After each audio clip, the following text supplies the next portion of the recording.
all this meeting of Coastal Area Water and Sanitation District to order. First of all, we'll be going into a executive session, I think. No. Whoops, I'm sorry, work session. So let's call to order, Bill. Bill is here. Glenn. Here. BJ, not here. BJ, as I recall, is at an event with one of his kids. So he won't be here today. I'm here, Gene, yes, and Alex. I'm here. All right, we've done roll call. Now we're gonna have some discussion regarding the 2026 amended or adopted budget and the proposed surcharges to meet budget deficiencies. Who wants to lead that one off? Well, I'll kind of kick off on that. And really what I'm planning on discussing today is our debt service coverage ratio, where we were versus the budget, where we are estimating where we'll end the year, and kind of going through what really makes up that debt service coverage. I'm not here to speak so much on the service charge and how that works. I think we're going to speak about that later in the meeting. So I wanted to make sure that we're on the same page with the debt service calculations and how they worked. Bill has provided some questions, and I think you guys have had the opportunity to kind of see these, just this Excel worksheet. I can kind of go any direction, but just kind of giving a brief overview of this Excel worksheet. This is what our budget is, column D. Column C is the general ledger account name, just what the activity is going in there. Column F is this year's activity through May. And then column G has no seasonality to it, and all but one of the accounts on here, it's just me taking 5 months of activity, multiplying it by 12, just so I can have some sort of tool to see what it look like annualized. And then I've done that same legwork in 2025 to look at last year. So this is last year through May. And then this is where we currently reside before any audit adjustments on last year's actual annualized. It would have seasonality to it. It would be where we think we're going to land. And then this isn't done in a vacuum, but this is just our crystal ball of where we think we're actually going to land. And I'll assure you that accountant's crystal ball is no better than your crystal ball. So you guys have seasonality knowledge and more history than I do. There's no offense if you don't like what my estimate is, but that is kind of where I came in on what our estimate is. Jack and our operations manager and I sat down. We went through all these GL accounts and just saw where we are running currently up to May, and if we think that we might be able to come in under on that budget. I propose that we do this again in the next quarter and do it again towards the end of the year as things start to shift and we start to complete some of the other maintenance projects that are not capital. It'll give us a better idea of exactly where those accounts are. So you can see some of these I've just got based on run rates. Something like the service fees, and I apologize if I am driving different. I'm looking at my computer screen. So if you guys can't see something over here, let me know, because I've got a slightly different view. But on the water fund is what we'll look at first. On the water fund, something like the service fees, I've just offset that with the drought surcharge. Because in theory, my services would go down, the surcharge should, that's what it's there to kind of cover the loss activity. So, but we've made notes in this column N of why we've made some reductions. The first reduction that I'm calling out are other revenue.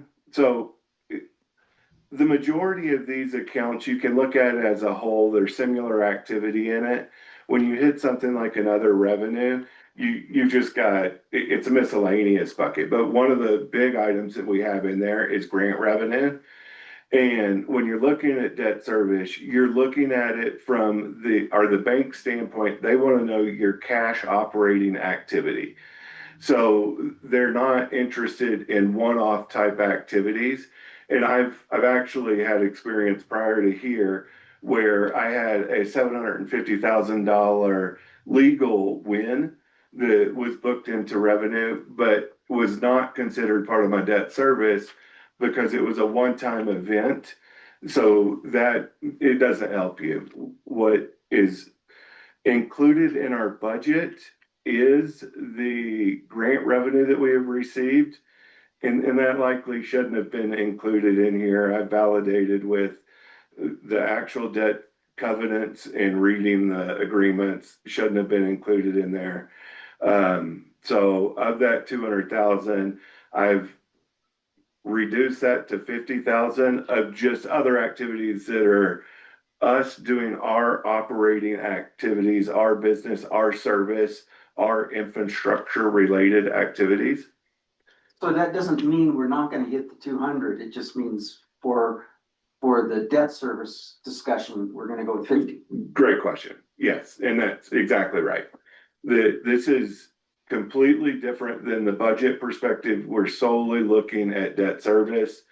Another good example in our budget, we should have like depreciation activity, but from a bank standpoint, there's no money. That money has been spent, and we are not talking about our capital improvement side. Those kind of are lumped together as similar activities. They are not included in the debt service exercise while still being included in the budget. So good question.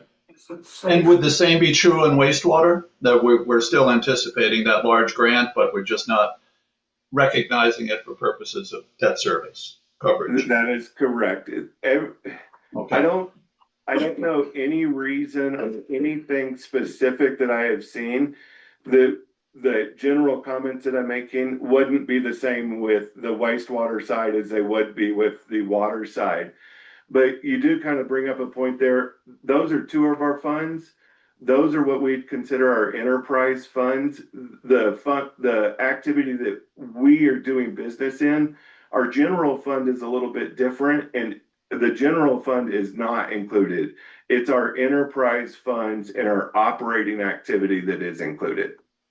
In debt service. So In debt service. So or we debt have, service. we have debt in water and we have debt in wastewater for projects, different projects. But we're lumping that all together for our debt service coverage, And you, even though some of it's water and some of it's wastewater. yes, and this whole debt service too, I'm gonna scroll over to the left a little bit and you'll see in column B, all the activity that starts with 50 is our water fund. And all the activity when we get down to it that starts with 60 is our wastewater fund. So it's all lumped in together as our enterprise activities. And the same with the debt side. All the debt that is tied to any of our capital projects, be it water or wastewater, if it's 100% of Stonewall water project, it's all lumped in as one activity. Okay, another question. Give me an example like the 50,000. Any example, doesn't matter. What's included in there? Will you write that down for me? Give another example. The other revenue is more difficult. Maybe speak to one of the water accounts or the wastewater accounts. It would be a lot easier to explain. Well, here's my question. Maybe you don't need to do that. I kind of look at it as like personal taxes. You have earned income and you have, I guess, unearned income, right? Capital gains, yeah. Okay. I think one of the things we had maybe discussed at one point in time was, for instance, what the amount that the GID owes to pause. That's money we have spent? So the GID, is that the town's money? Yeah. Okay, so the town's money is a different situation and unique and something that I learned about as well. So what the town is paying for is they're paying a portion of our capital project item. And in fact, that money is tied to the capital projects, which are not included in this exercise. Not in debt service. They're not part of the debt service. Because, Yeah, Why? debt service coverage ratio is what we're talking because about. it's a capital Well- project. Is that what keeps it out? Yes. Okay. If I'm correct, Jack, it depends on what monies fund those certain accounts. Maintenance is funded more by revenue coming in. Yes. That's a good way of looking at it. It's your operating activities and our agreement. You're gonna know the agreement with the town better than I am, but our agreement with the town, I believe it's like 25% of the improvements of our Vista project, our waste facility, which goes back to the capital side. Well, but if, Glenn had something to say. Go ahead, Glenn. I would just, Know what would go into that $50,000 other Oh, revenue yeah. account. And I know some of that other revenue stuff, it's oddball services that we pay. And they're one-off type activities, but we've got currently $21,000 worth of those one-off service type activities. I'm too new. Everything's unprecedented to me. I'm seeing everything for the first time. Right. So I just can't off the cuff tell you, but we'll get that answer for you. I'll get that answer for you. Well, I think you just gave it to me, didn't you? As well as I can. I need to validate what I said. Okay, because Andy may know, but then he's got an issue of where it's actually coded specifically on the GL. because I can see a grant not being able to be used for debt service coverage, and it came in at free, we didn't work for it. And it's not an It's a ongoing one-time event. type activity either. But okay. it's not part of our core business to do it's not part of our operating activities. For your debt service coverage, the bank wants to see that you can continue to pay that loan off, not that you have the money today to pay that loan off. They don't care if you can make this month's payment. They want to know in 6 months. So that's why it's more continuous revenue coming in that they're looking at. And those one-time events, they can't rely on that cash flow coming in to keep paying off those loans. And that's why it's not included. Well, but we haven't yet reached an agreement that I know of with the town on how they're going to pay off what we at least thought was going to be 25% of the Reg 85 costs. That's true If as that- well, as I'm aware. Right. If they were to make a one-time lump sum payment, I understand that. We could probably use that to pay down the principal, which would help. But if we enter into a very explicit agreement where they say, yes, we're assuming 25% of the costs for the Reg 85 upgrades, and we're going to participate on the same terms, and we're going to be paying you, let's say, $102,000 per year for the next 35 years.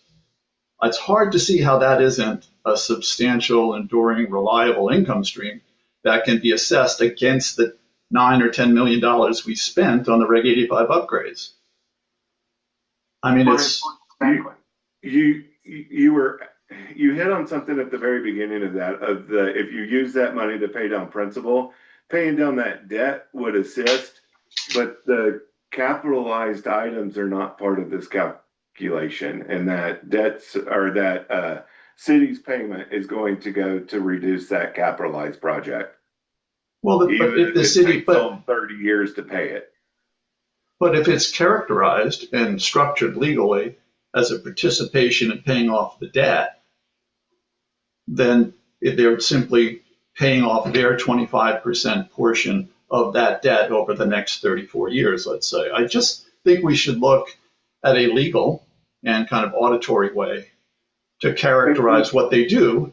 So because then that's just maybe $2.5 million that's, obviously is paying down debt, and we're not considering it as $2.5 million, which is paying down debt. So, And on that note, that question has gone by our auditor on multiple occasions in different ways as well.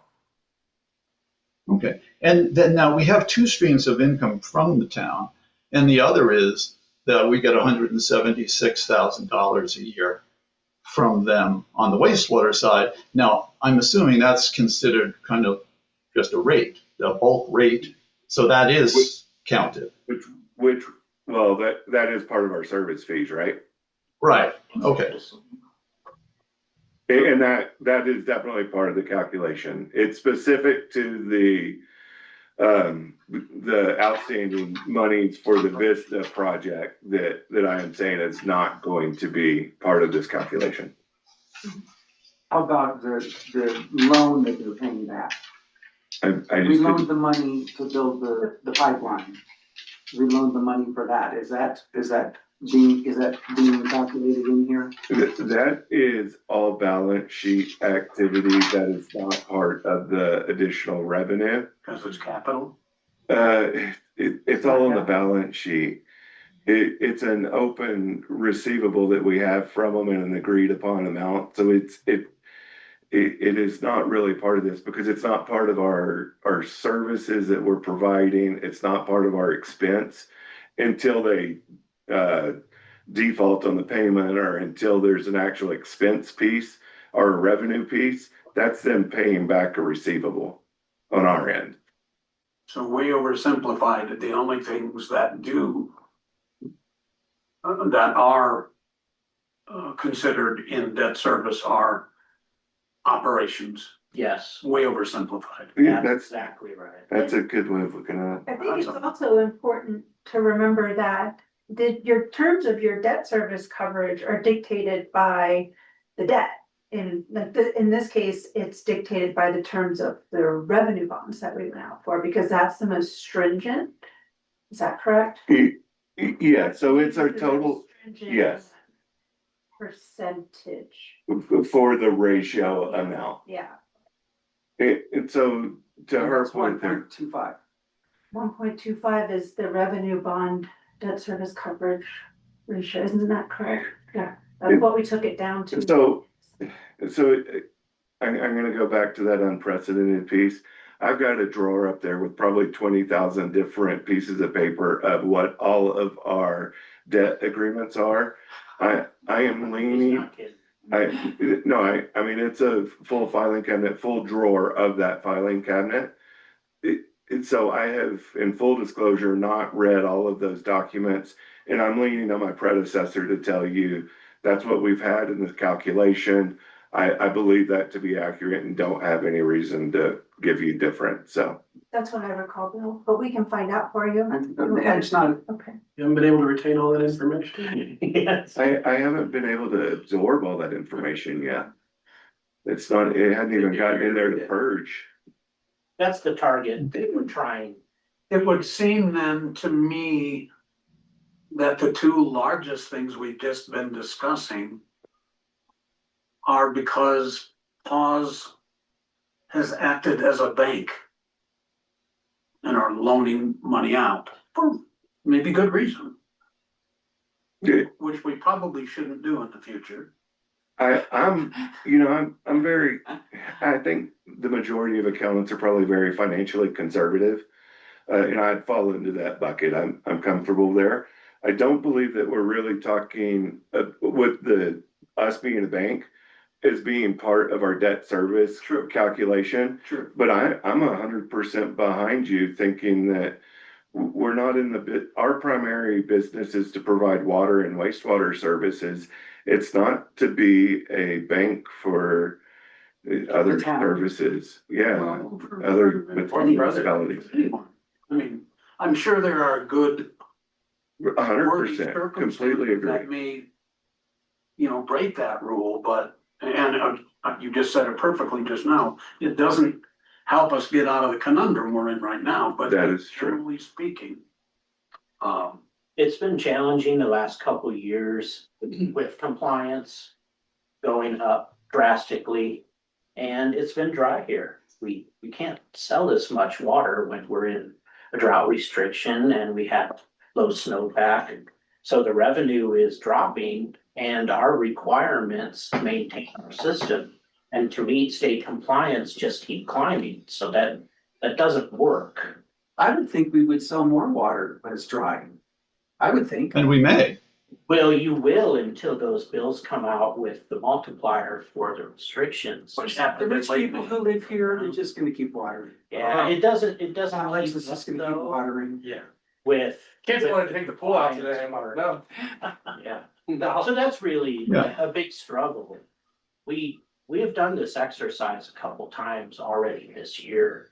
I've cut these maintenance budgets as far as I can. I can't touch CIP projects. So we're cutting into facilities and distribution system and collection system. I can't take that any farther, and that's why we need to look at this every quarter to see where we're running, to see if we're on target, what we need to do to fix that. Right.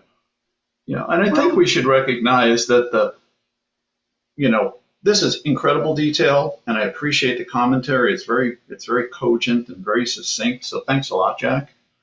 But what happened is that we're not growing. We're not growing at 2%. We're not getting 175 new market rate units in water, and we're not getting 108 or 110 new market rate units in wastewater.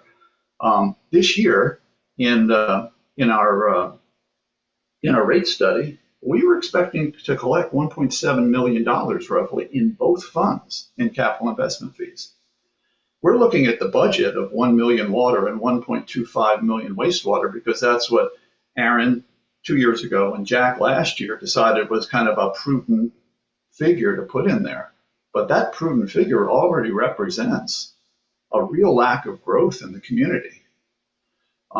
If we were collecting $1.7 million in water and wastewater, we wouldn't be having this discussion. We'd have an additional, $1.8 million coming in this year. So that's really where I'm focusing my attention because I think that's a long-term issue. I don't think that we're going to hit that 2% growth year over year over year. And that's why I had suggested we investigate a monthly capital investment surcharge for the customers to make up that difference. So, Well, and I think another thing that this is happening in most every city that I'm aware of, and it just makes sense. We're selling a lot less water. When we sell less water, our insurance rates don't go down. Our payroll doesn't go down. Those aren't tied to the volume of water you sell. So you would think that you sell less water, everything's gonna go down. That's not the case. Chemicals go down. Well, chemicals Your and electric- aging infrastructure chemicals and doesn't get electricity newer. will go down some. well, In Andy's, Well, they do not, because fuel surcharges go up every single year. Chemical costs go up every single year. We may take less, instead of 5,000 gallons, we may take 4,000, but that 4,000 costs us more every single year than the year before. yeah. And if I could add one thing, go ahead, Glenn. just the other thing is, operating off, again, it was undertaken with the best of intention off that rate study. We built the $45 million water plant. We made assumptions that most of our critical components of our water budget were going to go up 5% a year for 10 years. And yet somehow we got increases recommended to us of 3% each year for 10 years. And I don't possibly see how that could possibly pencil out. So I think one of the reasons we're having trouble is those increases in the water, just like the increases in the wastewater, should have been more like 10, 7, 7 and not 3, 3, 3.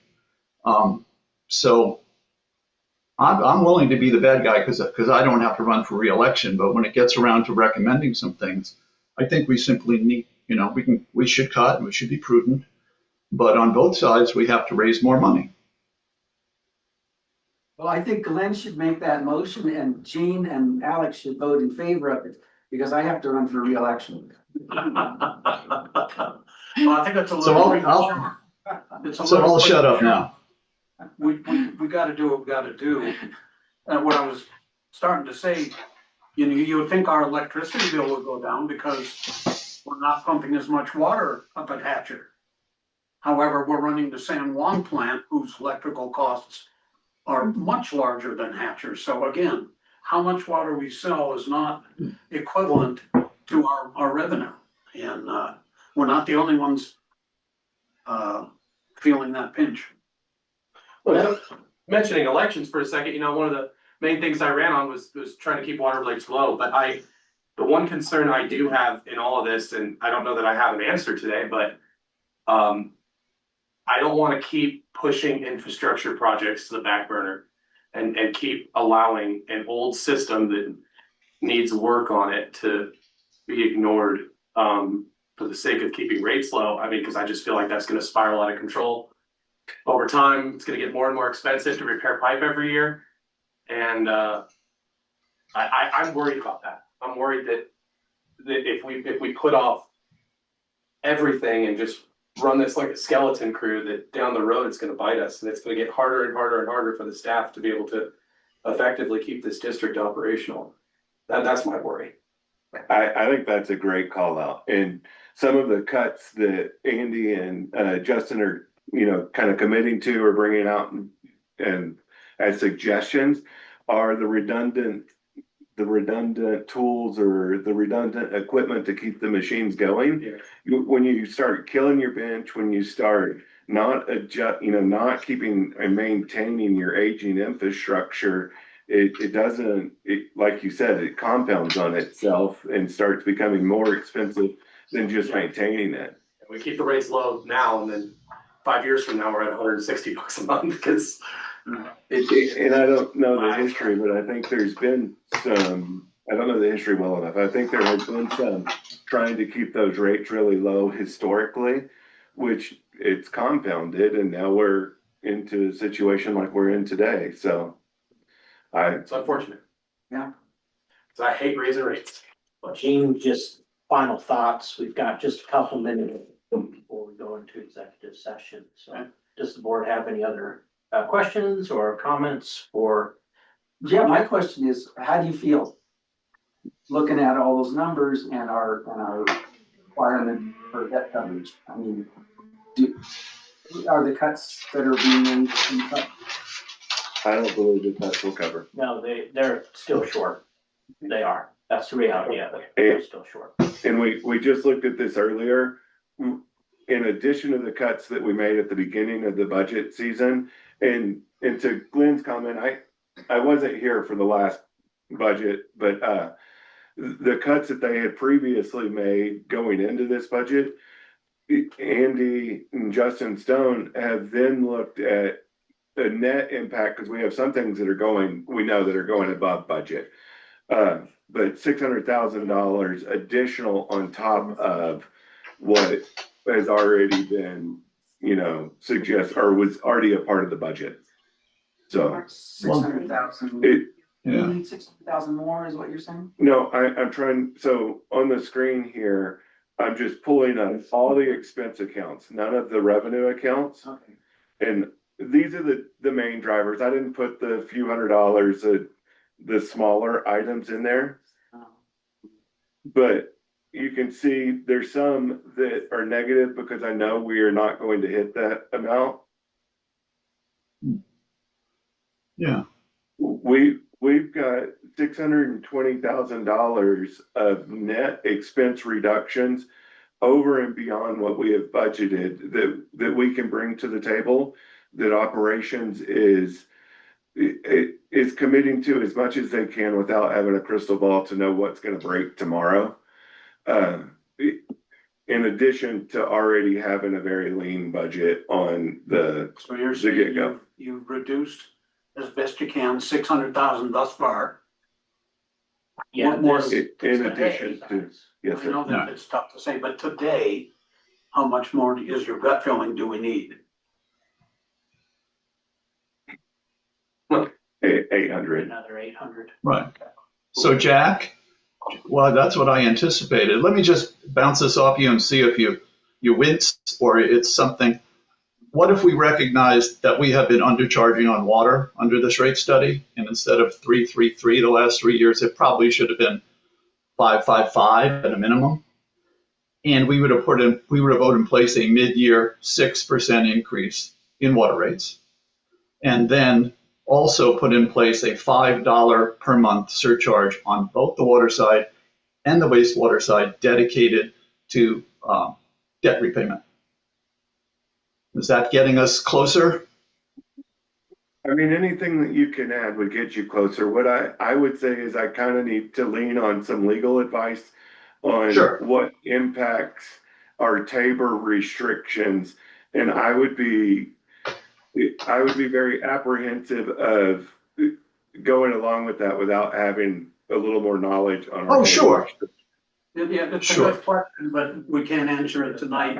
I can't answer that comfortably Waiting without. for our next part of the meeting, so Well, this was really helpful. yeah, Thank very you. much so. Oh, good. Very much so. Thank you, Jeff, as well. All right, we'll go ahead and close the work session and bring the special meeting to order at about 4:02 p.m. Let's have a roll call of Bill. I'm here. BJ not here. Glenn? Here. Gene here. Alex? I am here.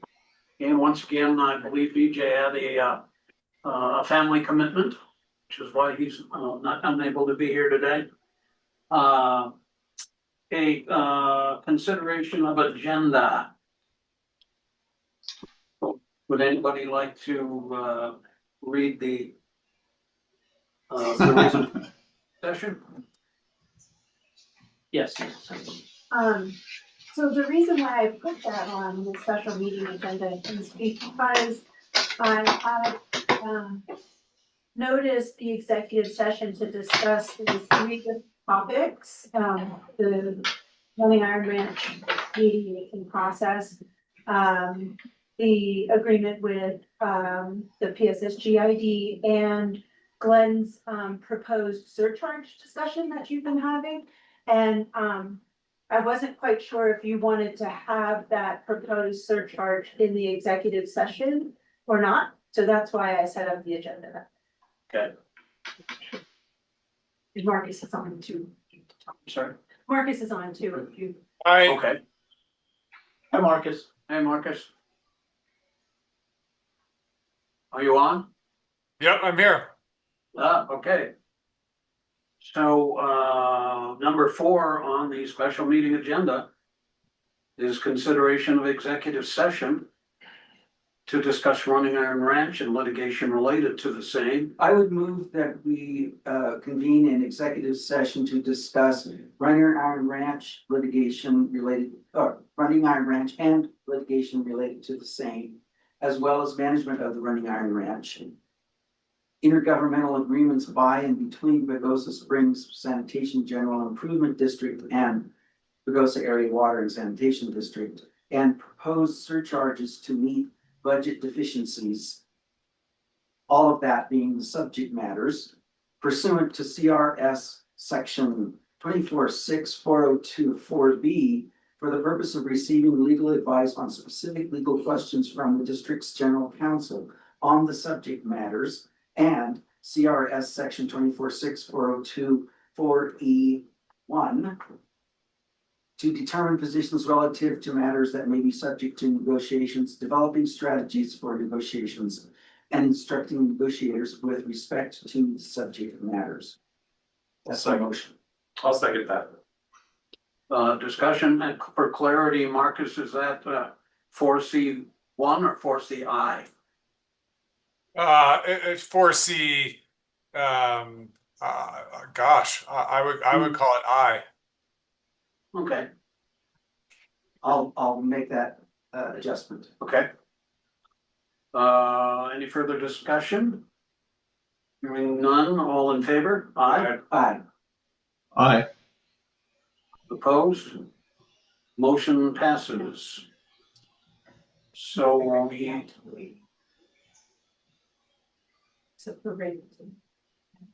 we will adjourn into executive session. And expect to be back out around 5-ish. Everybody's out already. Yep, everyone's out. All right. Recording is still on, Marcus. Okay, the remainder of the executive session will constitute attorney-client privileged communications. You can turn the recording off at this time. If we have executive session discussion that is beyond the scope of the attorney-client privilege, we will turn it back on at that time.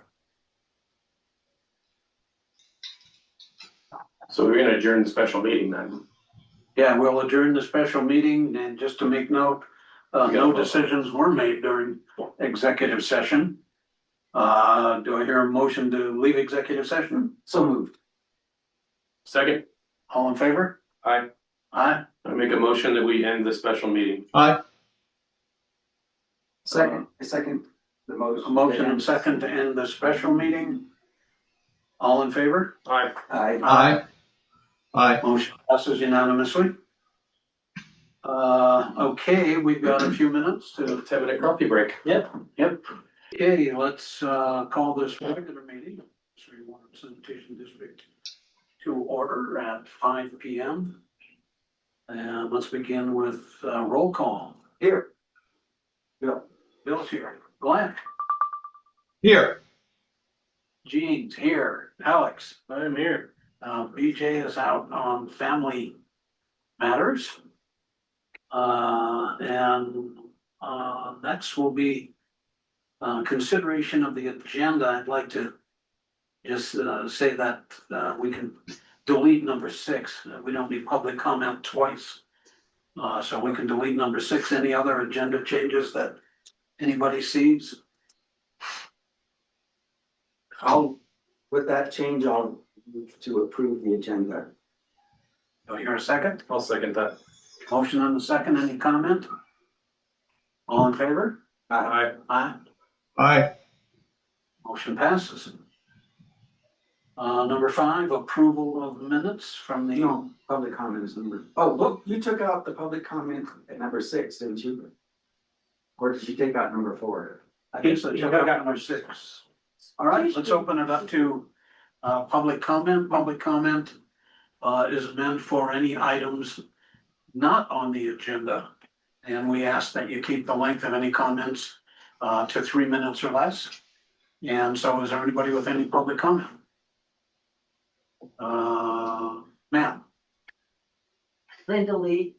I've spoken to a couple of staff members and I looked this morning and couldn't find anything on the BOSS website.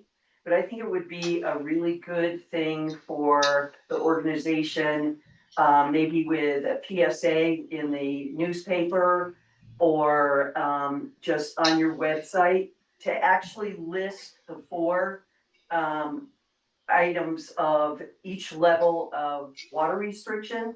So the general public knows what it is. I've been coming to meetings for a while and I don't know what they are. And I think it would be a little bit of help to the public to see what the potential could be as we move from one stage to the next stage, so that they might start conserving now and complying to stage 1. Thank you. Good point. A lot of that, well, all of that was in the drought response program or whatever it is, but that's a many page document. I think your point is, can we keep it concise? Yeah, and bring it forward right at the beginning of the website and talk to the Sun and see if, and to Bill and see if you can do a PSA. Sure. I think it would be a nice courtesy to the public. Yes, Linda, I'm trying to work through that and figure out exactly how I'm going to do that. What I need to make sure is I don't put out any confusion of which stage we're actually in. Before I left on leave, I did start talking to our office manager about Thank that. you. So staff is working on a solution to make sure that it doesn't muddy the information that we're putting out now. But allows everyone to understand where we're at. And we are also talking about just the basic use, a toilet use, some of the washing machines like we Right, we discussed a talked about couple that, weeks yeah. ago. So I am working on that. Thank you. You're welcome. Hope you had a good vacation. I did. Yes, I'm Amber Gill, and I was wondering what's gonna be done about the smell. Whenever the landfill closes or closes acceptance of the biomass. And y'all been, I guess, putting it in the greenhouse. Yes, ma'am, I can speak to that. Okay, So I just got back from vacation this Monday. We reached out to the landfill on Monday, talked to the landfill management, and they are allowing us more loads. We can actually send them as much sludge as we need to. So on Tuesday, we cleaned out the greenhouse and we are starting to, as we produce sludge, it'll go into a dumpster and be removed off site. So it should start to improve. We have much more frequent loads going out, which will help with that smell. okay, and so why does the landfill refuse it sometimes? Well, they were working through some state permitting the past year, and they just told us they weren't able to accept any more than 2 loads a week, 1 load a day. Apparently, they have got that rectified, and the landfill management said, we can take as much as you produce. So instead of letting it dry in the greenhouse, and that's where a lot of that smell comes from, it will be transferred right from our processing into a dumpster and hauled off. It'll contain that smell a lot more. Do you get complaints for smell at other times whenever it's not in the greenhouse? We've been using the greenhouse for several years, so it will be better. There's still going to be some smell on it, but it's much more concentrated and just in one area. And instead of letting it dry for weeks on end, it'll be shipped off within a couple days. So it should improve. We also have some seasonal, do you wanna speak to the septic haulers that we see more of this time of year? Yeah, the summertime, a lot of customers that are not on our system are pumping out their septic systems.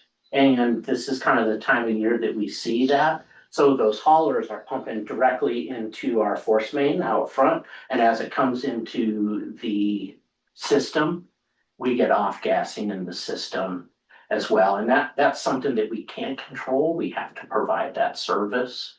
But that's where some of that smell comes from. But those tanks get pumped out about every 5 years. So that should improve as well. Okay.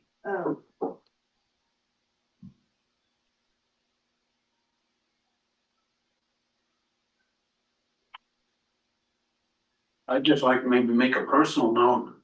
I've been around forever and I know exactly the odor you're talking about. And I rode my bike around a couple of times this past week. And instead of smelling like a wastewater treatment plant, I noticed it's a little bit more like a stockyard, to me anyway. So it's getting better. And like he said, I mean, if you can say it's getting better, it still smells, but We try to give you variety. Yeah, not knowing that it just started Monday, I think we're all hopeful that it's gonna get better and better. last week, it smelled like dead animals. And it was pretty strong. Versus a month ago. Yes. it Yeah, smelled definitely like- with the winds kicking up and just it getting hot, it was still drying in that greenhouse. It definitely was very strong this last month. What is your name? Andrew Connor, I'm the district manager. Okay, and can I get your email? Yes, ma'am. It's andy@pawsd.org. Andy at PS. pawsd.org. Okay, thank you. Yep, you're welcome. Thank you. Yeah. If you want to reach I out just to had any one- board members as well, all of our email addresses are on the website as well. Okay. I just had Sorry. one question. Go ahead, Bill. Glenn, Glenn, Oh, I'm wondering, is there any technology that we could put at the reception at the end for the waste dumpers that would lessen that kind of that load and that kind of infusion of smell? Is there any kind of, because it's a nice convenience that we provide to our non-pause customers, but I see no reason why, like our actual pause customers, if there's a technology that could cut that, we could up the what we charge for dumping and put it into something that makes it a little less smelly. Glenn, not that I know of on the influence side, but I can talk to the wastewater ORC and see what can be done. I know on the greenhouse, carbon scrubbers can be installed. Those are millions of dollars. Yeah. And a lot of maintenance. The cost is pretty incredible on those. But we can look at the influent and see what we can do on that. That's the only end I was at. The greenhouse could go away as far as I'm concerned. So. Hey, any other public comment? Mine's private. About my house. My residence. Is that on the agenda? No. It's not. It's not on the agenda. Right. This would be the time that you would mention it, since it's not on the agenda. Okay. So are you guys ready? Yeah, go ahead. Okay. So I live over at 103 Day Spring Place, and January 2024, I received a letter from Justin describing that I had 62 gallons of water a minute going into my sewer main from my house over to the road. And so I allowed them to go in and send cameras down my cleanouts. And it turned out that it was from my main to the main sewer. It was on the lateral, on the 6-inch lateral coming in. So you guys went over there and dug it all up, and there was a faulty plug on the lateral coming off the main. And so it was installed when they did the original infrastructure. And there was large amounts of water going into that plug and going into the sewer. And that's when you guys are getting ready to do your lift station. And so they dug it all up, cut it off, and they told me that it was an 8-inch pipe and that you guys did not have the material for that. So I ran down to Durango, grabbed all the fittings that I needed to reattach my sewer, and it was 6-inch. So went over GTS, got the material because you guys didn't have it. Got back over to my house and everybody had left. So I jumped down the ditch. I'm a master plumber here in town. Did all the connections. They came back the next morning, looked at it. They said, okay, it looks good. Low filled it. My neighbor's sewer was also tied into my sewer. So second time they had to dig up my driveway to abandon my neighbor's sewer from coming into mine. And when they were doing that, they hit my cleanout riser, disconnected my sewer. They flow filled it. Memorial Day, they had to come back, or I'm sorry, my sewer backed up. Got Steve Toth with SOS over there, sent the camera down, verified that yes, it was all completely disconnected. He charged me $600 for that holiday call, which I gave you, and you took care of the reimbursement for that, Yep. which I really appreciate that. So they had to dig it all up, back up again, redo the connection. Okay. And so once they got all that back flow fields, the next 2 days, my crawl space and my neighbors completely flooded with water. It was coming out our vents. Okay. I built the house in 2000 and it has been dry as a bone since then. I got down in the crawl space with a 40-pound jackhammer to dig a hole big enough for a sump pump to get all that water out of my foundation. So it was several months ago, you guys were going up and down my road trying to find the water main leak. And it ended up being the service main going to my meter. And in that time frame, I had hired Alpine Excavation for the sum of $5,000 to dig a 6-foot ditch from the road all the way across my property to a vacant lot behind me, which I had given Justin that that invoice for reimbursement, and he had replied that it was not your guys' problem. And ever since they fixed that water leak, we have had no water whatsoever, none. So I'm hoping to get that reimbursement. Yeah, it's pretty good timing because you're a little over 3 minutes. Yeah, I know, I tried to get it all in there. I was not, Over 3 years and all of that, I mean, it was, wow. I think we're gonna need to research this a little bit and verify things with the guys and Justin and everything Yes, and maybe get it on the agenda for board action next month. that would be fantastic, Okay, yes. yeah, make sure that happens. Yeah. Okay. All right, Kenny, thanks for coming in. Yes, sir. Appreciate it. Do you need my phone number and all that information so you can get a hold of me, or? Yeah, give it to Renee right now if you wouldn't mind. Okay. You go back plumbing, right? Yep.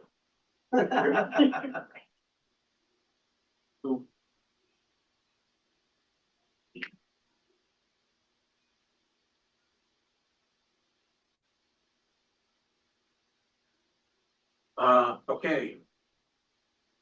Next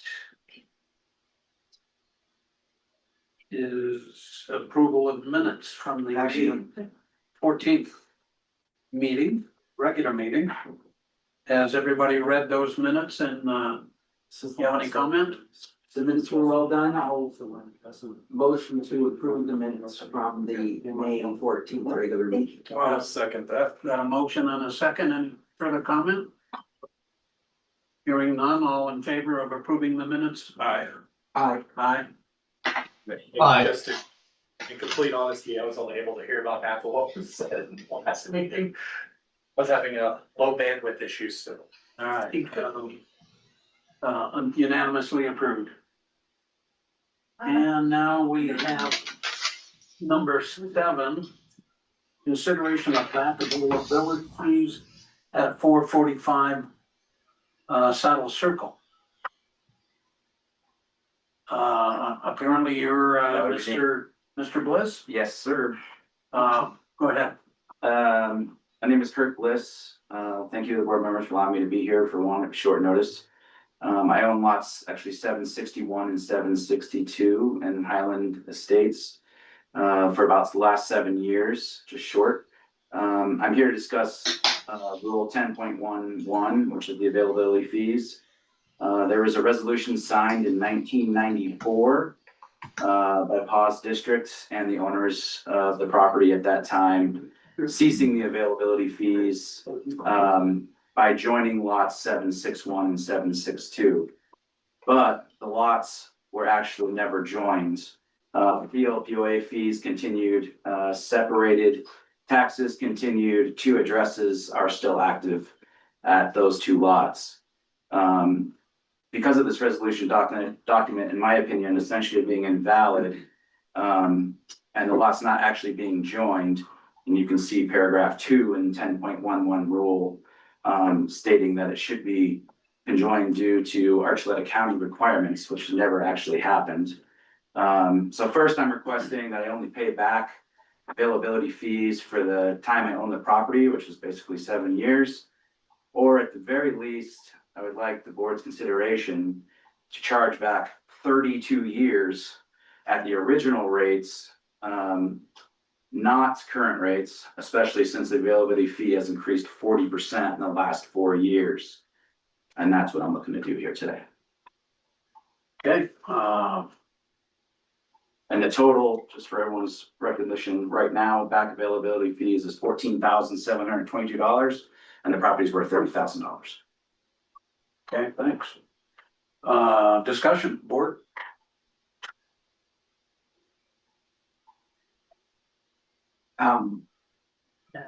So Renee, Yes, is that accurate that it was not ever they never consolidated the 2 lots at the county? so back in the 90s, I did a little research to get some context of what the board was doing back then, pause board. And prior to in 1990, the board was requiring that folks go through the formal consolidation process through the county or the town, however that applied. Closer to the end of 1990, the board was starting to get pressure from other entities, PLPOA and Fairfield Homeowners Association, or whatever version of that was at the time, were pressuring PAWS to consider these lot combinations. And that was for different reasons. They PLPOA and Fairfield had different reasons, but as a lot of people might know, the original plats up here particularly had a lot of lots that really weren't build upon. It's not a really great lot to build on, right? So a lot of folks would buy like 1 or 2 lots and then they'd build the home on both, whether it's over the property line or just on one side. And then they'd combine them so that they didn't have to pay for a lot of different fees, whether it was pause fees, because they would they would have had to pay availability, because availability actually went back all the way, well, to 77, 78, when we were first established as the organization that we are now. So, so these informal lot combinations actually happen quite frequently in order to avoid paying the availability fees. Most of them were memorialized by these resolutions, and then they were attached to the accounts. And so they continue to live on, they run with the property, and they were recorded. And as such, this one was as well.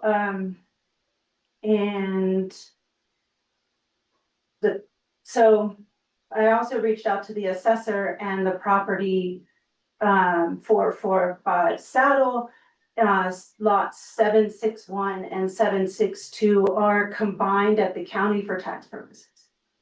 They confirmed that for me today. But can I interject right there? They are paid as one bill, but there's 2 separate tax bills inside of that one unit, which is I pay one for the empty lot and I pay one for the developed lot. So I actually pay 2 separate taxes. They may say that and I have plenty of proof I can send you, but there's 2 taxes. It's just, instead of saying $1,500, $500, it's $2,000, but they're listed separately. Well, when we first agreed to start doing these informal lot combinations, there wasn't a requirement that they go through the formal process at the town or county. It was done at a pause level through these resolutions. So now if somebody does it, We don't do that yes, Bill. now if someone does consolidate 2 lots, we can charge them 1 availability fee. That's Is that correct, but they Is do that have to go through the But they do have to go to the consolidation. county. Yes, they do. have to go. But in the 90s, possibly they did not have to go through the They- county They in did, order for pause. Not possibly, did not they have. did not. They did not have to. And that's why the combination language still applies and is still included in our rules and regs, because we still have these circumstances. I'm confused. If the assessor's office is saying is they are combined, That's No. what she told me. She said they're I mean, combined. we're going to closing next week and they're 2 separate lots. It's So, assessor's assessing it as 1 tax, but on the bill, it's 2 separate tax rates for 2 separate lots, 761 and which in and of itself is confusing, but Right, but it's clear on the tax bill that there is 2 separate tax items. It's not just 1 property. And county's on board, PLPA is on board, everyone's on board that it's separate other than pause. And the wording in the original document that was signed is quite confusing, so is in paragraph 2, because they both say the same thing, that the county has to approve it. It even says, upon showing that the property owner has combined a number of lots. That was in 94. They didn't show anything, they just signed it, which is fine, that's internal, but that's not actually the case. It's a legal document. It's not true. Was never shown that it was combined. Is that? there isn't an exhibit to the resolution. Hmm. But the property owner who executed the document at the time, but have only had to have shown that they had combined the lots at the county, not the formal consolidation process. Sounds like a And mess. well, It's a I mean, weird going back that well, far. I guess what Renee is saying is it's not, for our purposes, it's not that unique. And so there could be, precedents you set, and you could see a number of them. My questions, I guess, are this consolidation process, however, kind of, even if it doesn't say meet with planning and regulatory details in 2026, they were accomplished back in whenever it was, 1977 or some date thereafter. Was this pause consolidation memorialized in some way so that it was or could have been known to the owner? Is it when a subsequent person buys it and the title is searched, is there some documentation saying these two are combined for pause purposes? Oh, the documents, that's clear. They're paying a regular lot fee, like their regular water fees and sewer fees. The secondary lot, which is a separate lot, they have not been paying availability fees. Okay, not arguing, of how it was actually accomplished. Okay, so I'm just saying, I'm not really looking at it at a very specific legalistic point of view. I'm looking at from a more of a fairness, unfairness, knowability, being hit out of left field, or is it just a very, very convenient time to bring up the issue, a few weeks before making the sale? Could it have, is it broadly known that these two lots were combined for pause purposes?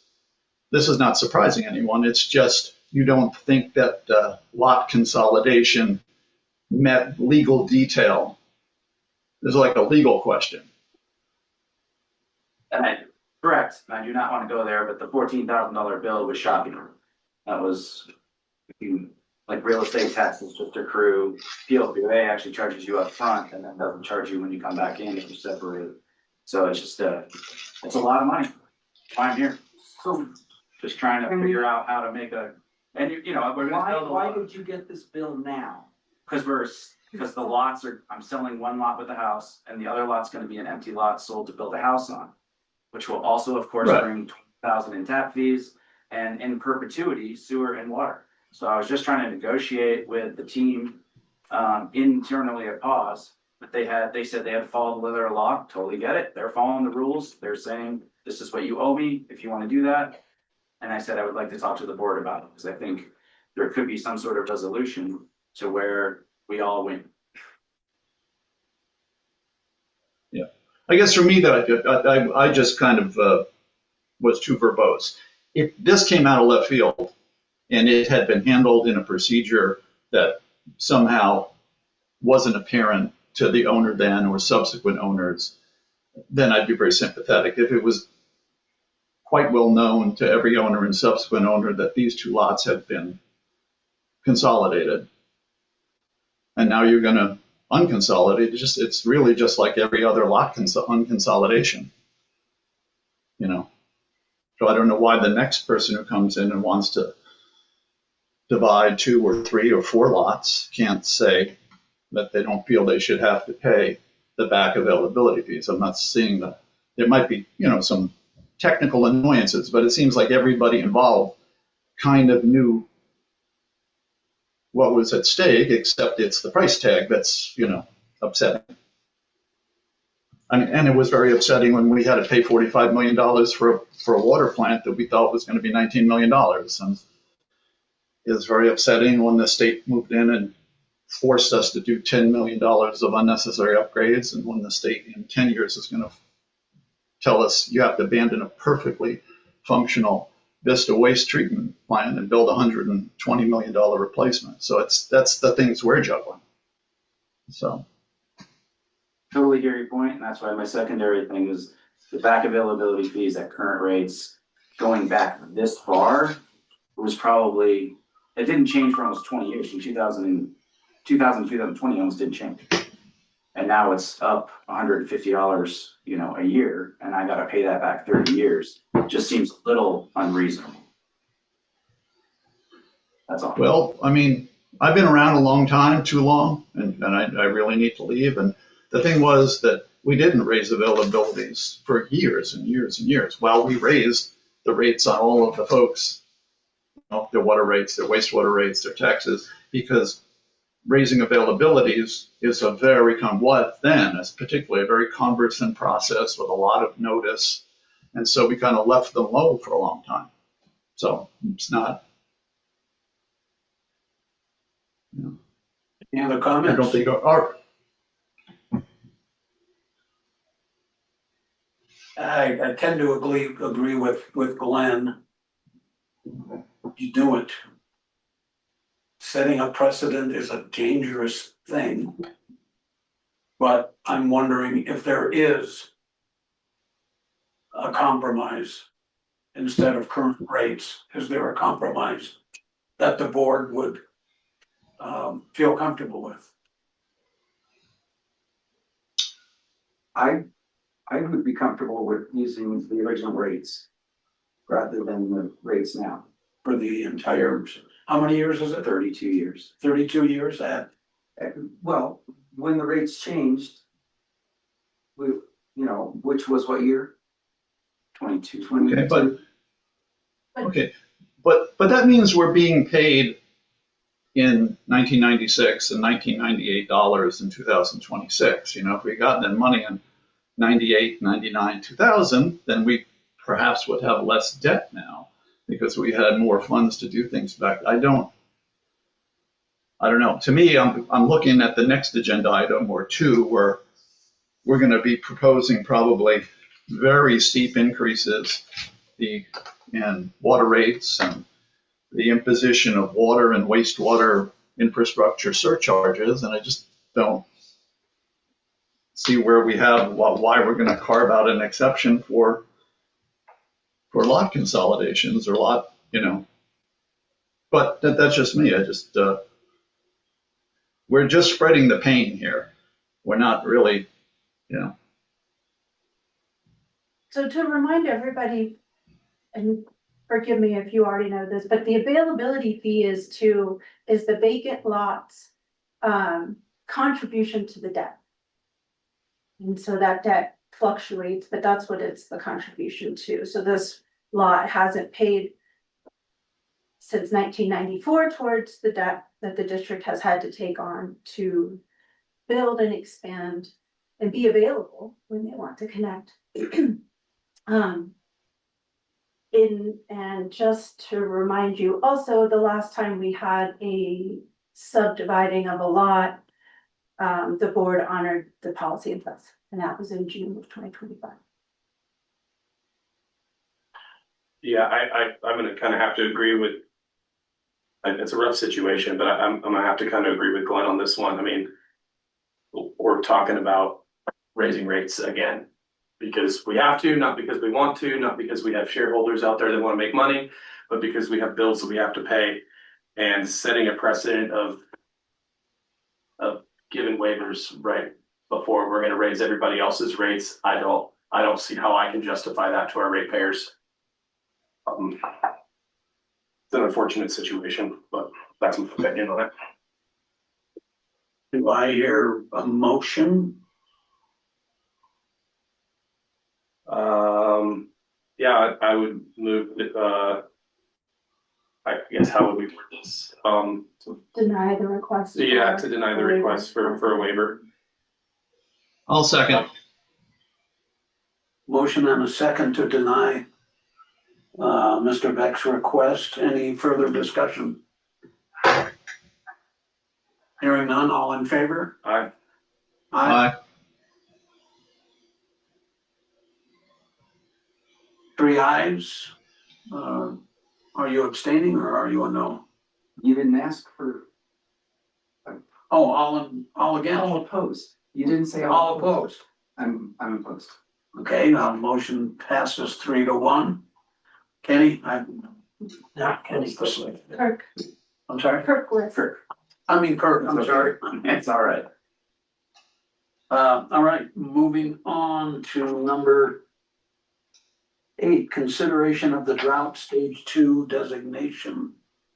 Andy, is that you or is that? Yeah, I have Justin on the phone. We'll see if Imagine that. he can stay. Yeah, he got kicked out of the meeting. But Justin, can you hear us? Yeah, I can hear you just fine. Can you guys hear me?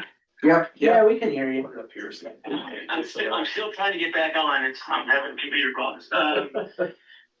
So we are per the how much water is in Hatch and how much water is in the river in the drought stage. The state says we're still in stage 1, but we're just a couple inches away from having to drop into stage 2. So my guess is we will hit stage 2 within the next week. I don't think it'd be too much longer than that because we're losing about a quarter to a half an inch of water in Hatcher a day.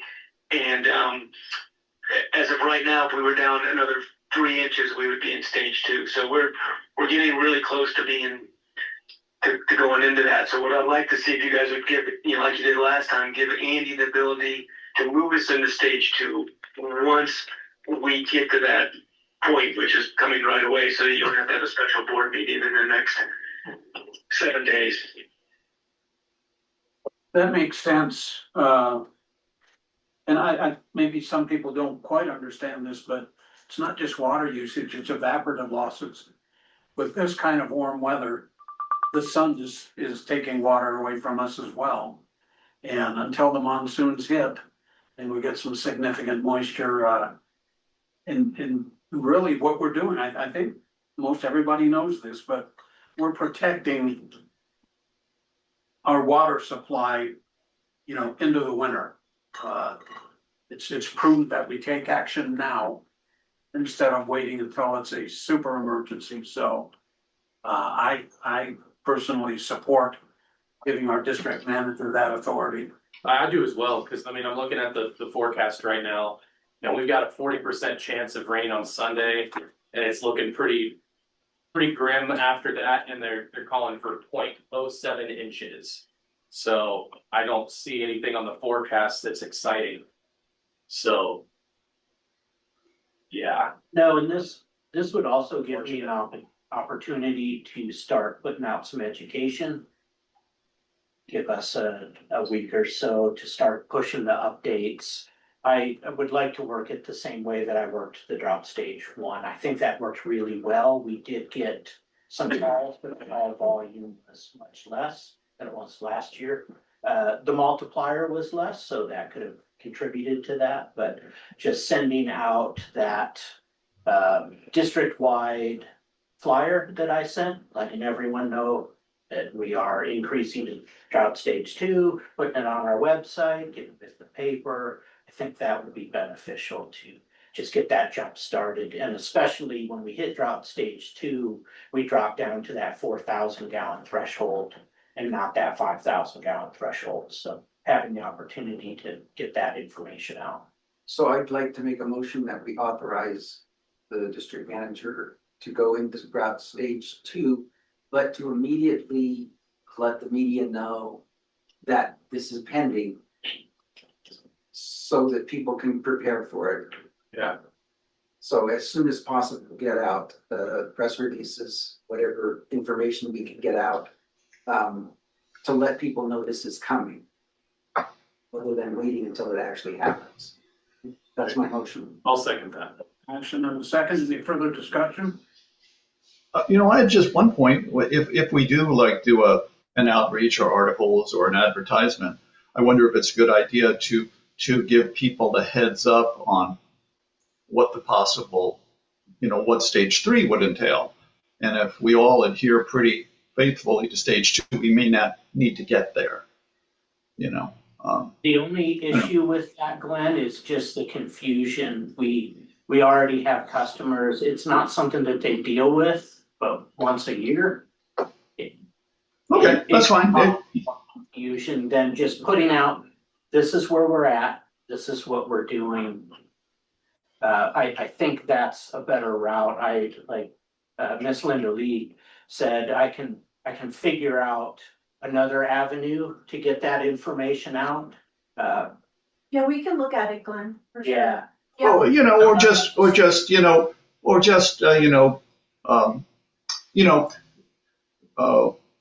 know, we really hope the community can abide by that, because further stages will be more restrictive and more expensive. Just give a little, I would 'Cause that's- say, yeah, add that language. I already have started asking Andy and Justin those questions earlier this week. How far Yeah. away are we really from 3? So, Because when 3 hits and a surcharge gets put in place, then the rubber is going to really meet the road. yeah. Yeah, yeah, I think definitely mentioning the surcharge. But let me, we'll work on that. We've already done our CCR, haven't we? Yes, I got sent out. Carl, Young, you have a question?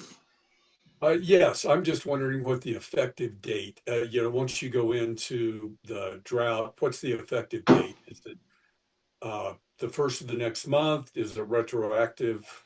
I'm just trying to understand what that is. That is a good question. We did an effective date the last time. Well, the surcharge or the rate multiplier goes into effect on the first day of the new billing cycle. So it'd be the day after the 28th of this month. I mean, the schedule would go in immediately, but the rate multiplier would go into effect at the following first billing day. So the irrigation schedule changes, Justin, just to be clear, those, you would want those to go into effect immediately once we hit drought stage 2? Yeah. Okay. Yes, which and really what that is now you're gonna have odd and even water days. That's gonna be the primary change. That would go into effect immediately upon hitting that drought stage for our drought management plan. But per the drought management plan, the actual rate multiplier would not take effect until the first of the next billing cycle. Was Carl able to hear that? Yeah, he gave us a thumbs up. Okay, good. Thanks for the question, Carl. And Justin, am I recollecting it right that so when we go to a higher stage, the higher charges don't take effect until the next billing cycle. But if we move to a lower stage, the lower charges are going to be retroactive to the start of that billing cycle?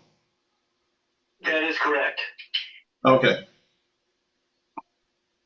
Okay, I think, yes, ma'am. So can you clarify a little bit more? I heard one statement of 4,000 gallons where the surcharge would start, but I haven't heard anything about when irrigation times, or can you disclose what stage 2 is? Yeah.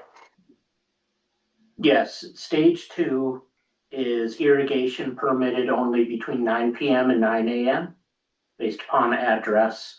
Odd numbered addresses may irrigate on odd number calendar days, while even numbered addresses may irrigate on even numbered days.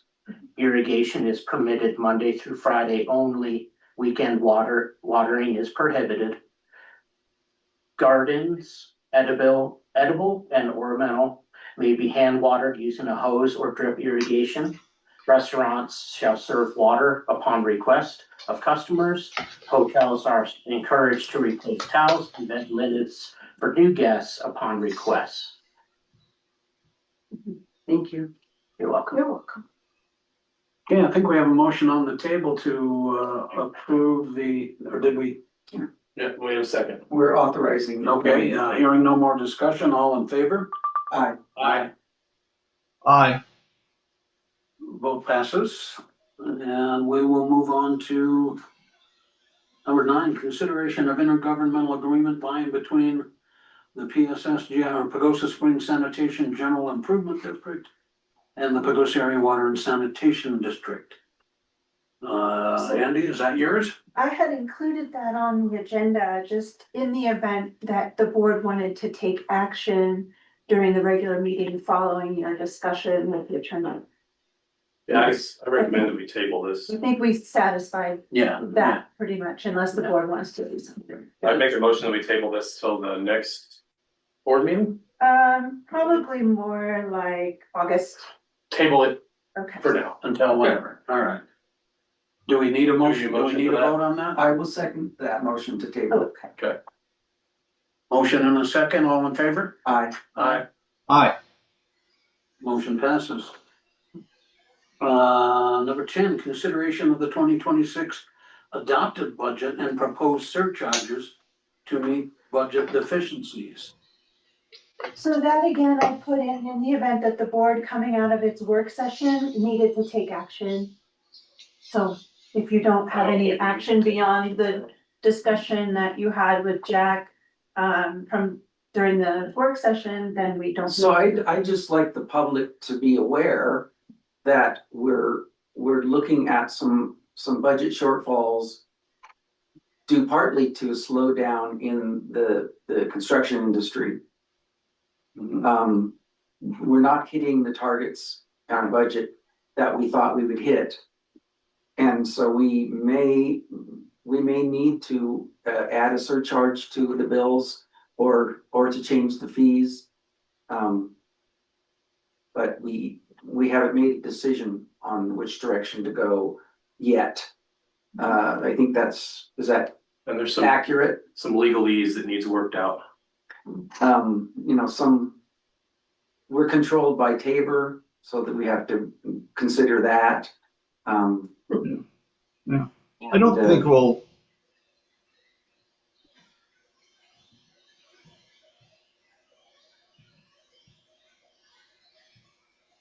Glenn, was that you? Oh, no, I'm on a delay. Bill wanted to continue. I just shut up because I was being obnoxious, not intentionally. I was done.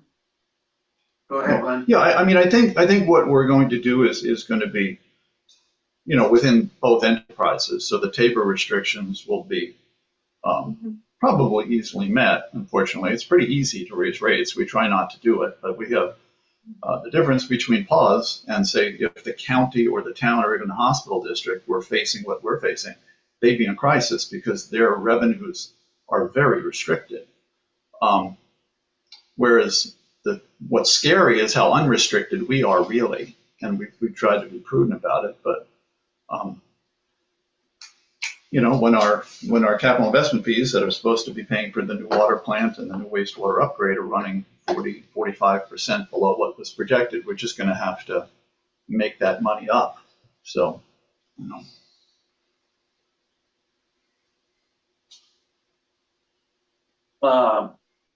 So I don't think we need to take any action today. Yeah, I'm you, like you, I want to be transparent, let our customers know.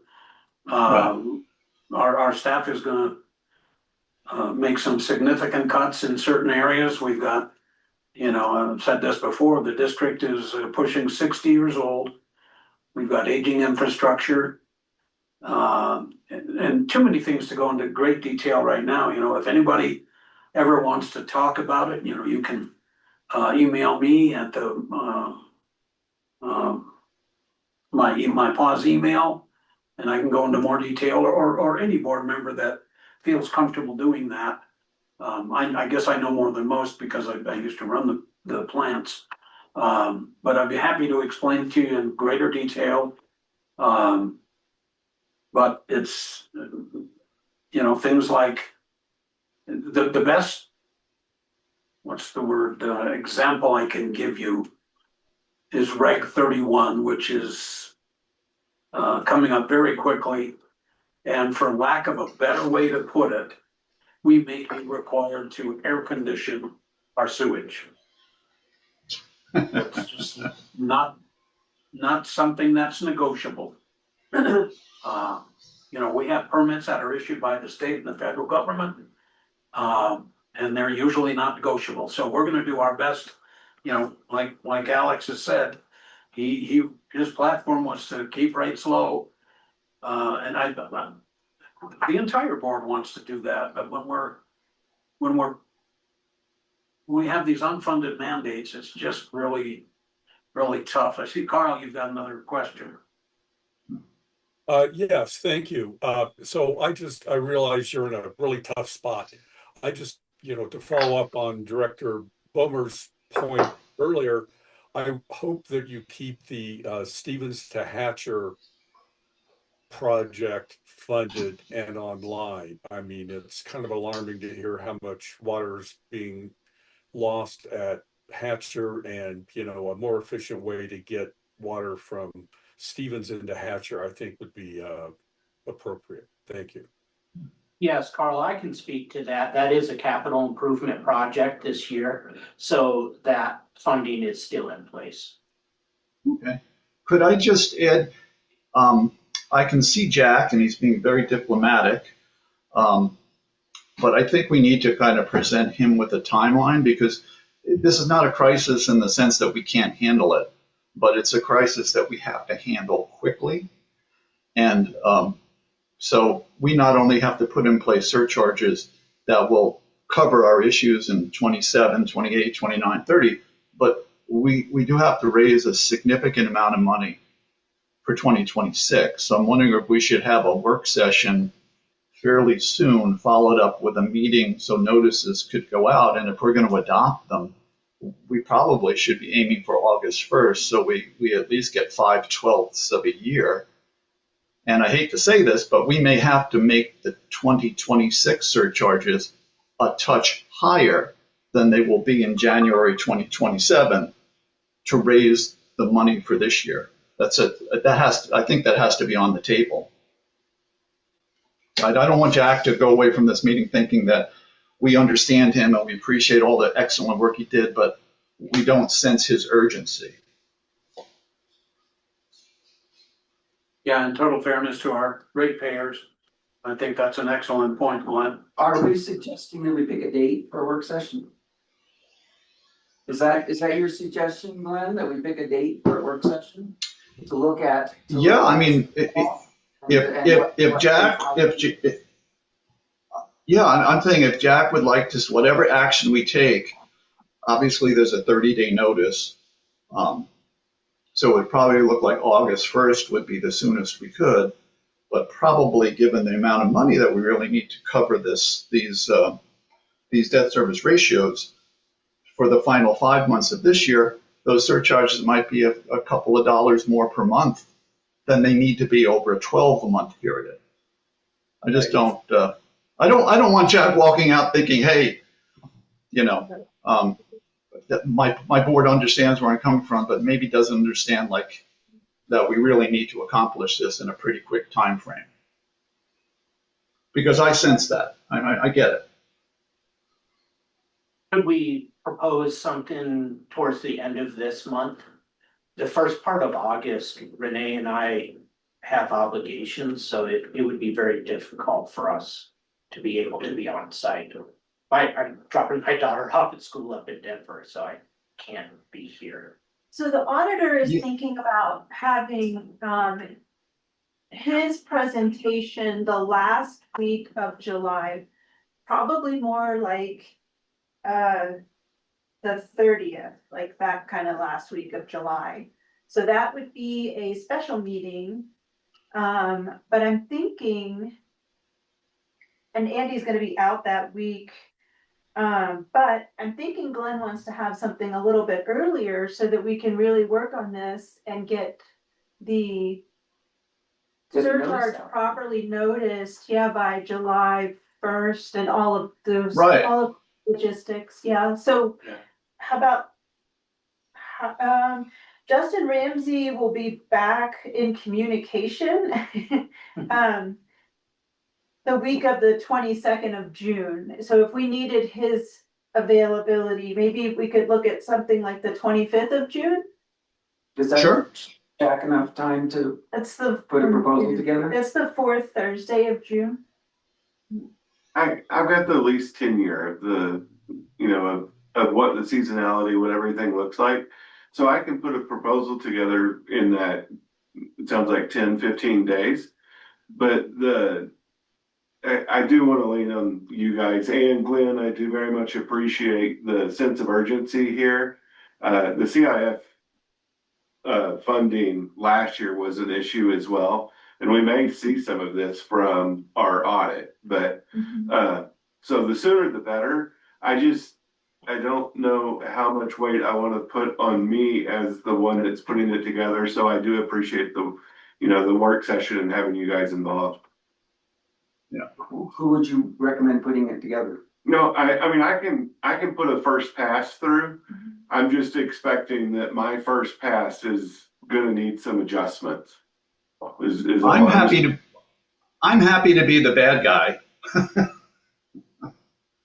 And this is not, Are you gonna propose it, Glenn? No, Jack had wanted to run it past me, and I have, my Glenn ideas, and he can dismiss 90% of them and maybe find 10 that are useful. And then maybe we have something to come to the board with that satisfies the rest of 26 and then long-term 27, 28, 29, 30. Does that work for you? Oh. Glenn has a lot of history and he's spent years and years looking at our budgets and he's been the treasurer. for and a he long actually time. remembers a lot of it too. that experience is worth a lot. So yeah, And I'm happy to help however. Yeah, you- we'll be sitting Yeah. down with you. I'm less apprehensive of where I'm at as far as the audit that's still underway. I believe that we're on track to hit our end date, and I think we're nearing the end of all the questions. So I think the 10-15 days is a reasonable turn time. So we have a treasurer here. Do you want Alex Yeah. involved? Sure, that'd be great. Yeah, I mean, we already have a budget subcommittee with me and Glenn, so. Sure. We'll work budget subcommittee towards That sounds work great. session scheduled. Yeah. Do we want a work session and a special meeting for that same Yeah. 20? I Yeah. think we have to. Okay. Yeah. Because we Yeah. may want to authorize you to put out notice on it. Anything after the 23rd, I'm extremely sketchy on that. You can do it with me. I'm just saying after from the 24th through the 1st of July, I am almost invisible. Okay. Yeah. If You I may find not him- want to vote on. You may not want to vote on these.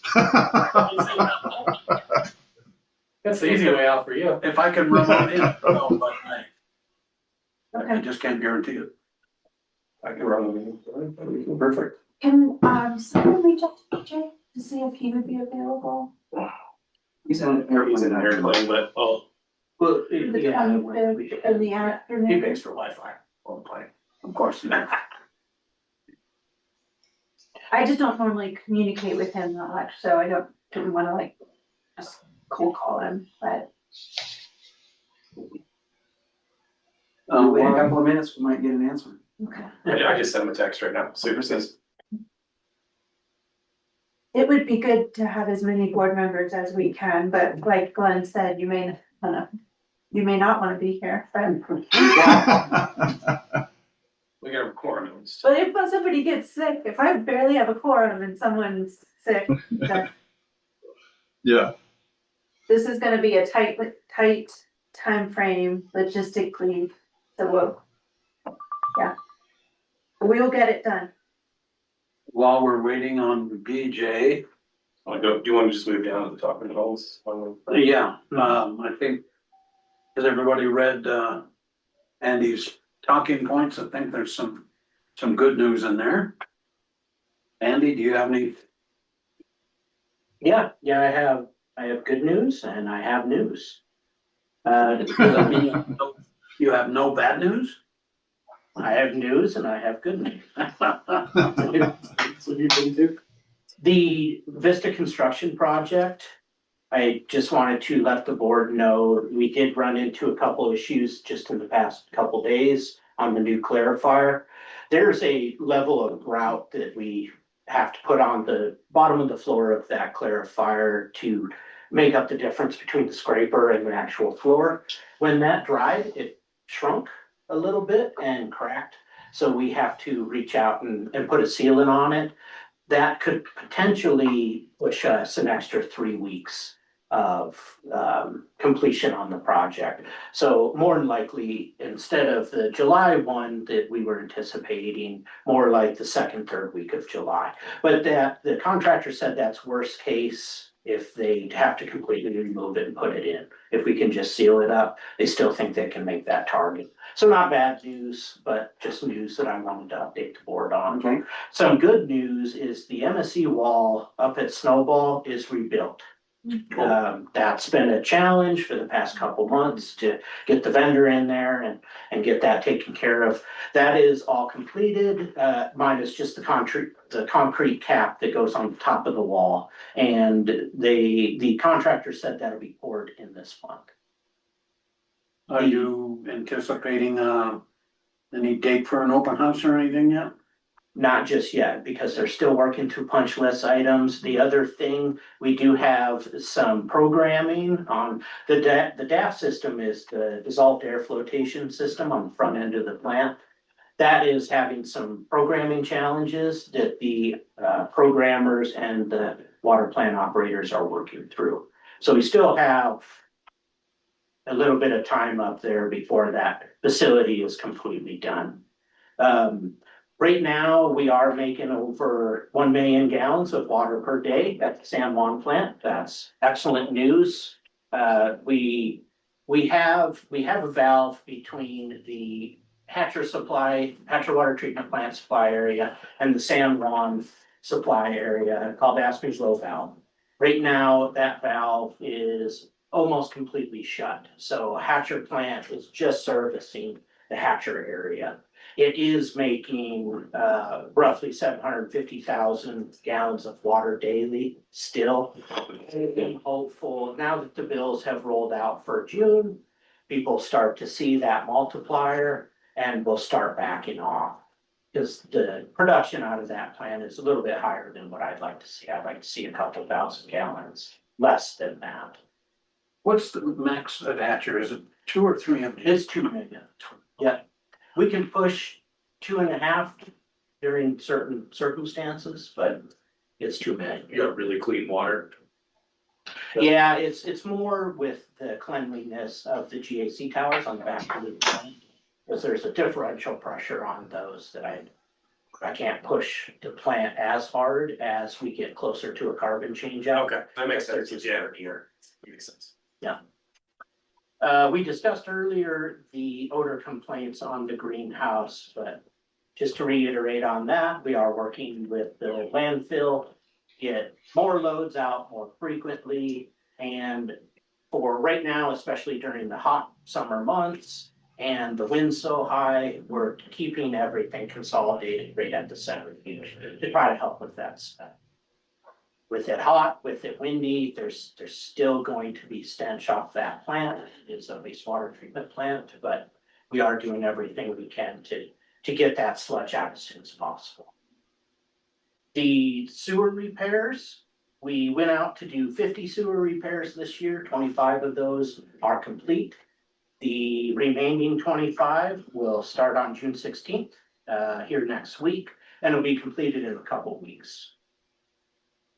The CDOT project, the 12-inch water line is installed at Lewis Street and 5th Street.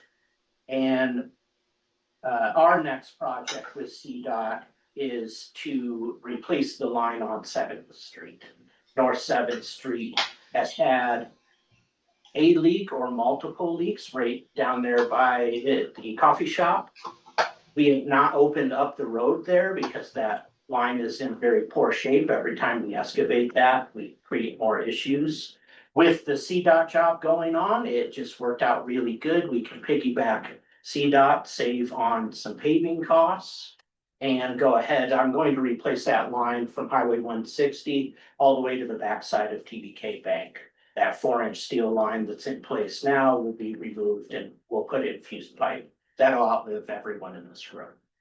So that's fantastic news. That'll take care of an issue that's been out there for quite a while. We also, down there on the CDOT job, yesterday we just finished up a new water service line at the gas station across from the pawn shop, and we're working on the pawn shop service line. As I've said in previous months, we are replacing everything in Highway 160, all of the tap saddles, all new service lines, just to do the best job we possibly can to extend the life of our assets under that highway. The meter testing is continuing on. I had sent meters out right before our meeting last month. I did get those results a couple weeks ago, just like we have seen over the last several months. We had 712 this time. I'm seeing about 50%, under 50% rate of the meters that we send off under registering under 2 gallons per minute. So as we work through this program, we're rebuilding or replacing meters. And that kind of leads into the next thing. Water loss is down considerably this month. It was unaccounted 26%. We have dropped from, we were right at 41.8 with roughly 445 gallons per minute of loss, down to 318 gallons per loss. So we ran the numbers frontwards, backwards several times. Everything looks good. I don't want to get too excited about it until I see that trend for another month or two. I do believe that it's contributed to the hydrant program that we did. If we had any kind of leaks on those hydrants, that water could have been running down through the weep holes, running underground, and we would not know about it. We went through all the hydrants, everything's 100%, everything has been repaired or replaced. And this small meter project that I'm doing, we have all of these meters that we've sent off over the last couple months, all that low flow, we are starting to capture. So hopefully that will continue moving in the right direction. Good. Drought updates we talked about. The only other thing I had was LPEA, the public safety power shutdowns. We haven't been affected yet for that. The district is ready. We have roughly 75% of our lift stations and booster stations have plugs and transformers installed. So if we do have a major power outage across the county, we are able to run generators out to these systems and keep everything in power while we work through this. A good thing for us, we're a 24/7 emergency company anyway, so we're used to dealing with massive issues like this power shutdown. So we're in very good shape. All of our plants, of course, have generator backup. We have generator backup in place for the office, and we're working on the fill stations as well, so we can provide power for those fill stations as we work through these red flag warnings. Does anyone have any questions? No, thanks for the report. Maybe just for clarification, again, this comes from a guy who's older than dirt. As far as sewer lift stations, we've got 30 some of them, I think. We don't have 30 some generators. Yeah. But some of the lift stations only run once, maybe twice a day. Yes. So you can take a generator to lift station 17 and be good for 2 days, take it to another lift station. So I agree, we're in very good shape. Yes, we actually, the last power shut off we had affected a good portion, at least 50% of the district for around 4 hours. The operations manager and myself sat down, made a command center in here, and just started building timesheets to see how long we could actually go this time of year between lift stations. So we have a good idea of the priority places where we need to get generators set for a permanent installation, or lift stations that only run, a couple hours every couple days. We also have on order 2 more generators that are gonna be truck mounted, that'll go on the back of our collection system trucks. And those will be able to just drive up, plug in, anyone can do that, flip the switch, power it on, pump it down, and then move to the next lift station. And our booster stations for finished water are set up the same way. And the chances of a complete outage for all of Paws are rather slim, but if it does happen. It's not zero, but yeah. Yeah, but electric hot water heaters, What else? The dishwashers, washing machines don't work without electricity. So usage is gonna go down a little bit. Yeah, our main focus will be, lift stations is top priority when power goes out. They just have a set volume that they can hold in their station.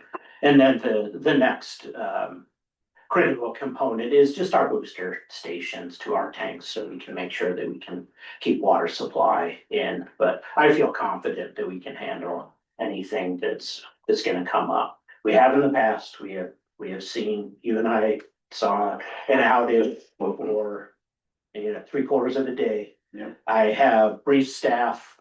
If we have a major outage, it's 12-hour shifts, everybody's working.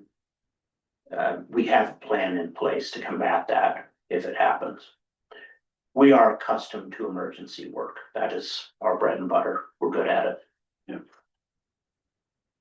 Okay, any other questions for Andy? No?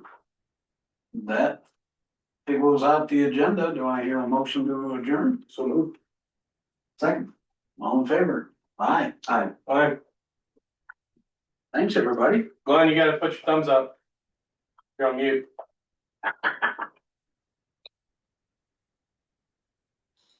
Aye, Don't you? Alright, too late. thank you. Hey, Jack, thank you very much. Thank you very much. That was a superb report that you gave us. Thank you, Glenn. Aye. I'll be reaching out shortly, Glenn.